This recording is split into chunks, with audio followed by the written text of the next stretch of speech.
ដារ៉ូដល់ពេលលេបថ្នាំហើយដារ៉ូ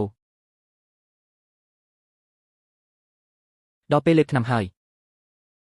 តើអញធ្លាប់គេងជាមួយស្រីប៉ុន្មានអ្នកហើយធ្លាប់គេងជាមួយតែ2នាក់ទេបើកុហកនឹងខ្លាចជាអលឹកសមុទ្រថែមទាំងត្រូវគេបង្ខំឲ្យផឹកថ្នាំពុលទៀតតើនាងជាអ្នកណាហើយទីនេះជាកន្លែងនិយាយវង្វេងវង្វាន់ហើយ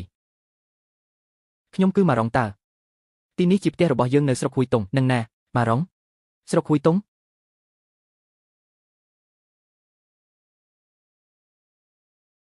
មិនពិតទេដឹងលោកម្ចាស់ថ្លៃឲ្យខ្ញុំគ្រាន់តែនិយាយលេងសោះអញបែរជាលេងមែនទែនជាមួយខ្ញុំដារ៉ូឆាប់លេបថ្នាំទៅខ្ញុំមិនឈឺទេខ្ញុំមិនលេបទេកុំមកធ្វើជាស្រពោនចិត្តអីប្រាប់ការពិតដល់នាងទៅចុះខ្ញុំមកពីសតវត្សទី20ខ្ញុំដឹងគ្រប់យ៉ាងទាំងអស់ក្នុងចាននេះមានដាក់ថ្នាំពុលអាសេនិកនាងចង់សម្លាប់ខ្ញុំសោះដារ៉ូតើអញកំពុងនិយាយពីអ្វីហ្នឹងខ្ញុំស្ដាប់មិនយល់សោះ